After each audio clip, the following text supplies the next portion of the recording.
relationship with each other. And then, and there's not the Bible's not really clear about what all the great things they have, but it was very clear about how bad it got after they screwed it all up. So let's start in Genesis chapter 3, and this is what happened after. To the woman, God said, "I will greatly increase your pains in childbearing. With pain you will give birth to children. Your desire will be for your husband, and he will rule over you." Bad stuff. To Adam, he said, "Because you listened to your wife and ate from the tree about which I commanded you, you must not eat of it. Cursed is the ground because of you. Through painful toil you will eat of it all the days of your life. It will produce thorns and thistles for you, and you will eat the plants of the field. By the sweat of your brow you will eat your food until you return to the ground. Since from it you were taken, for dust you are, and to dust you will return." Thanks, guys.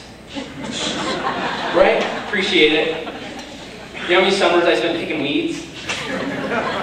Man, that would have saved me a lot of time. And so, they really just ruined it for the rest of us, and I just wonder, why for a piece of fruit, right? That's what we're told as kids. It's just fruit, looks good. I'm gonna snatch that piece of fruit, right? But there's part of this. I really had it wrong in my head growing up, right?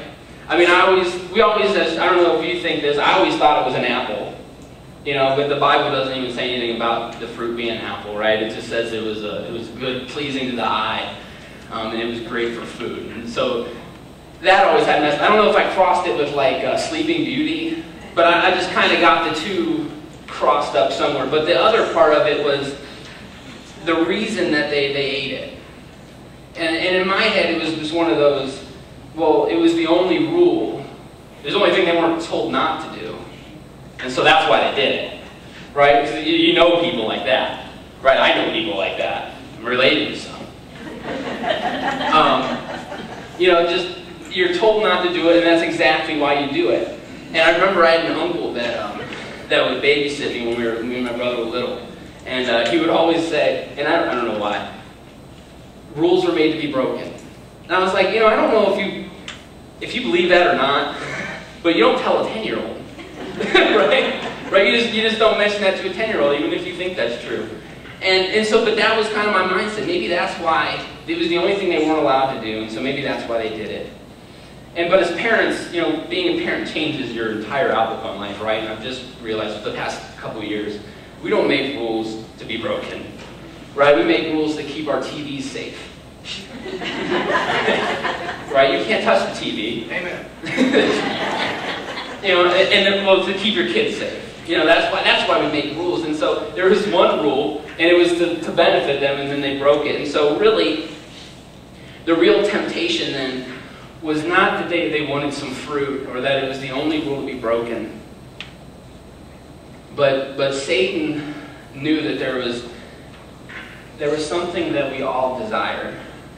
And then he says it in Genesis 3, verse 4 through 5. And this is Satan talking. He said, "Surely you're not going to die." God said that. Surely that's not going to happen. God knows that when you eat this fruit, your eyes are going to be opened, and you will be like God, knowing good and evil. And so the first sin then is not really this. It's a sin of not allowing God to be God. Are you with me? It's a sin that we all struggle with, a sin that we've all come to blows with, not allowing God to be in charge of our lives, not allowing God to give us direction. And that was that first thing Satan said to those two. He said, "Listen, you guys should be in charge of yourselves. What does God know?" Right? And they bought that. And so you need to make your own decisions and don't let God run your life. And so, that was the mistake. And I just think about God in that situation. We don't read about God in that situation, but he knew what was going on, right? It's God. And so I just imagine him over there, maybe to the side, or looking down and just hoping, that they wouldn't do it, they wouldn't disobey him, that they wouldn't ruin it for the rest of us. And yet he still just led us because he gave us that choice. He gave us that freedom to choose, and we've been choosing wrong ever since. And so, I mean, it got bad. First off, though, Romans 3:23. For all have sinned and fall short of the glory of God. And so they did it first, and we've all done it since. So just say that with me. Say that verse with me. For all have sinned and fall short of the glory of God. And ever since that day, and you can jump around in Genesis, the first to chapter 6. I mean, it got real bad from the moment God booted them out of Eden, right, for some contractual failures on their part, right? They broke the rules. Chapter 6, verse 5.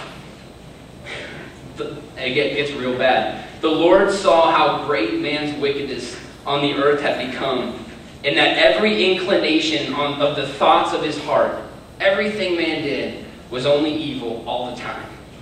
And so the Lord was grieved, he was sad that he had made man on the earth, and his heart was filled with pain. And so the Lord said, I'm going to wipe them out.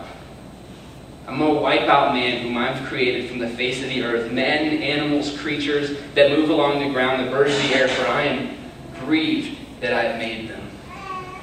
And that's bad, right? But we've been there as parents, right? I brought you into this world, I can take you out of it, right? God started it right there. That's the first time. And he did. God hit the reset button, and he left he left Noah's family, right, to kind of start it over. And what happens after that is kind of surprised me. When you think of the church and the church being created, I always think of it like in the New Testament, right? I always think, God created the church, and when Jesus died on the cross, and in Acts, when the church really got going, and I was sitting there thinking about it, what is the church really?